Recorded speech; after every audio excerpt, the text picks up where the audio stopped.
In Dallas, Texas, on Christmas Day 2011, 56-year-old Aziz Yazdanpanah called 911 after shooting 6 of his family members. In the call, which came in at 11:34 a.m., you can hear quiet voices say, "Help," and "I'm shooting people." Grapevine 911, where is your emergency? Hello, Grapevine 911. You need help? Are you sick? What was that? Do you need an ambulance or police? Hello? One moment. I'm just getting heavy breathing on the phone and I'm trying to talk to you, so please send both. When police arrived, they found 7 dead bodies. Aziz had shot himself in the head and died instantly. He had killed his wife, 55-year-old Fatima Ramesi, his children, 19-year-old Nona and 14-year-old Ali, his sister Sarah, aged 22, his wife's sister, 59-year-old Zora Ramesi, and her husband, 59-year-old Mohammed. Just before 11 a.m., Sarah sent a message to one of her friends saying, "So, we're here. We just got here. And my uncle's here too, dressed as Santa. Awesome." At 11:15 a.m., she said, "Now he wants to be all fatherly and win Father of the Year." It's believed that the family were opening Christmas presents when Aziz, dressed as Santa, pulled out a gun and shot and killed each family member. It's not known for sure why the massacre happened in the first place. Some think it was because Aziz was unemployed and he was jealous his wife was doing much better than him in life.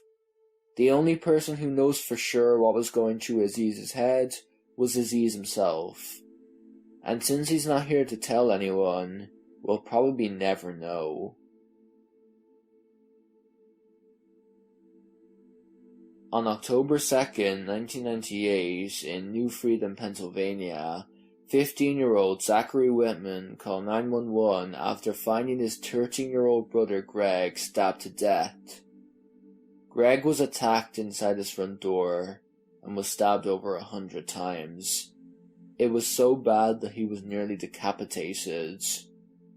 Unfortunately, the full 911 call hasn't been released, or if it has, I'm unable to find it, and trust me, I did look everywhere. However, a portion of the call was featured in a mini-documentary about the case. Here it is. Listen to me. Is he breathing?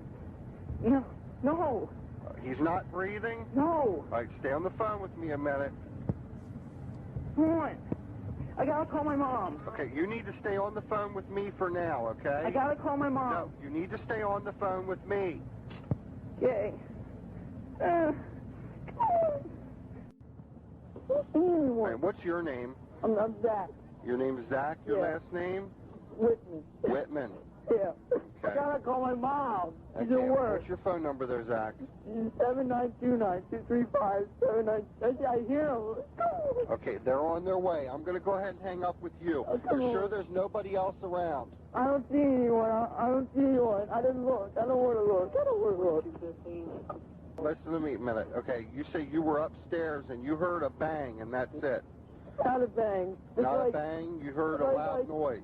Just like suffering almost, like rustling around. Yeah. And then I come downstairs and the door's cracked. He's just lying there. Just lying there.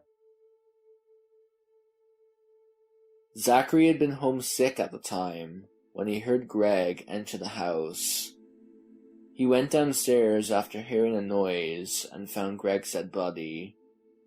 Things took a very unexpected turn when Zachary was arrested and charged with the murder of his brother, which shocked not only local residents but the entire country. In 2003, Zachary Witman was convicted of killing his 13-year-old brother and sentenced to life in prison without any chance for parole. Despite the evidence against him, his parents believed that he was innocent, saying that he loved Greg too much to hurt him. On January 18, 2019, Zachary, having pled guilty to a lesser charge of third-degree murder on February 8, 2018, was granted parole and was released from prison on March 21, 2019. Despite his parents still believing he was innocent, Zachary admitted to committing the crime, saying, quote-unquote, "I killed my brother." In Florida, on July 1st, 2009, 34-year-old Charles Jason Darnell called 911 to report that he and his wife's pet Burmese python had crawled into the crib of their 2-year-old daughter, Shaianna Hare, and strangled her to death after escaping its enclosure. 911, do you need police, fire, or an ambulance? It's an emergency. Okay, what do you need? You need a police, fire, or an ambulance? I don't know, the baby's dead. What address are you calling from? A stupid snake got out in the middle of the night and strangled the baby. Okay, stay on the line with me. I'm going to get you over to an EMS dispatcher. You need to answer all their questions, okay?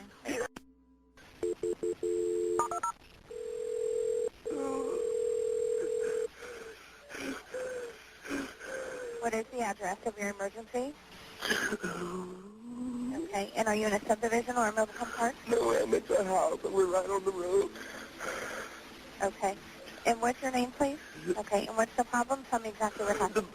Our snake, we have a Burmese python, and she's about 12 foot long. She got out of the cage last night and got into the baby's crib and strangled her to death. Stay on the line, please. Ken.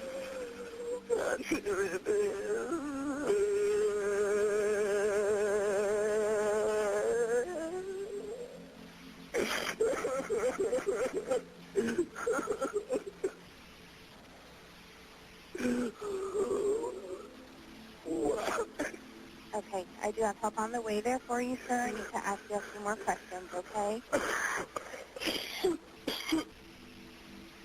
Yes, ma'am.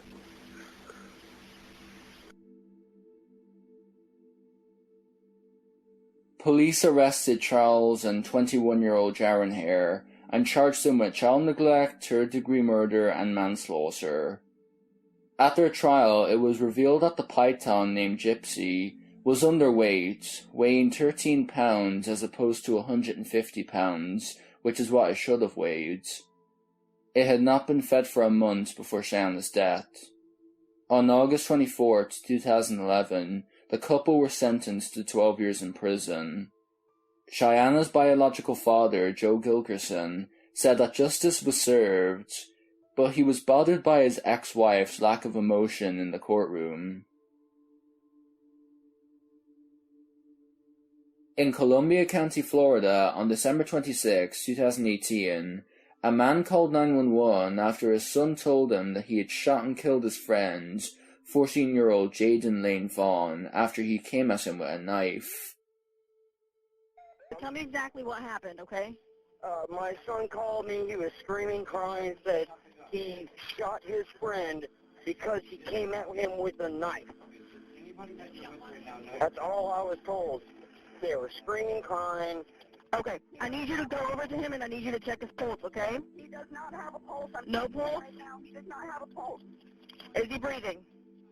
No, he's not. Alright, where is his injury to? I can't really tell. It looks like he was shot. Okay, I understand he was shot. Do you know where he was shot at? It looks like he was shot in the hip. In the hip? Alright, we're going to go ahead and start CPR, okay? Oh my God, no, he was shot. Oh. He was shot in the head? Yes, oh my God, oh my God. Alright, is he beyond any help? Not breathing. Alright. He doesn't have a pulse. However, this was a fake story. What had actually happened was Jadon was hanging out with two brothers aged 11 and 13. The 11-year-old went into his dad's room and got a pistol. He was messing around with it when it fired, killing Jadon. The 13-year-old got a knife and placed it near Jadon's body. The 11-year-old was charged with manslaughter and sent to a juvenile detention center in Gainesville. The boys' parents, 31-year-old Jordan Palm and 28-year-old Sierra Watts, were charged with improperly storing a firearm.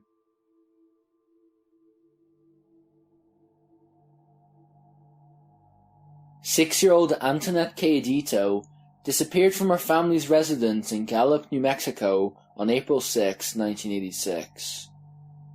On the evening of the 5th, Anthonette's mother Penny had been out with friends at a local bar, and Anthonette, along with her younger sisters Wendy and Sadie, were with a babysitter. Penny arrived home around midnight, and the babysitter went home. At 3 a.m. there was a knock at the door. Wendy and Anthonette were still awake, and Anthonette was the one who answered the door. When she asked who was there, a man replied, "Uncle Joe." When she opened the door, she was grabbed by two men.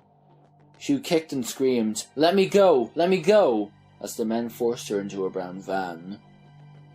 Wendy didn't recognize the men. She didn't get a good look at their faces. The next morning, Penny realized that Anthonette was not in her bedroom. After inquiring with neighbors, she phoned the police. About a year after her disappearance, this 911 call came into the Gallup Police Department. Police department? Hello? I'm Anthonette Cayedito. Okay, whereabouts in Albuquerque? Hello? Anthonette, where are you? Anthonette? Hello?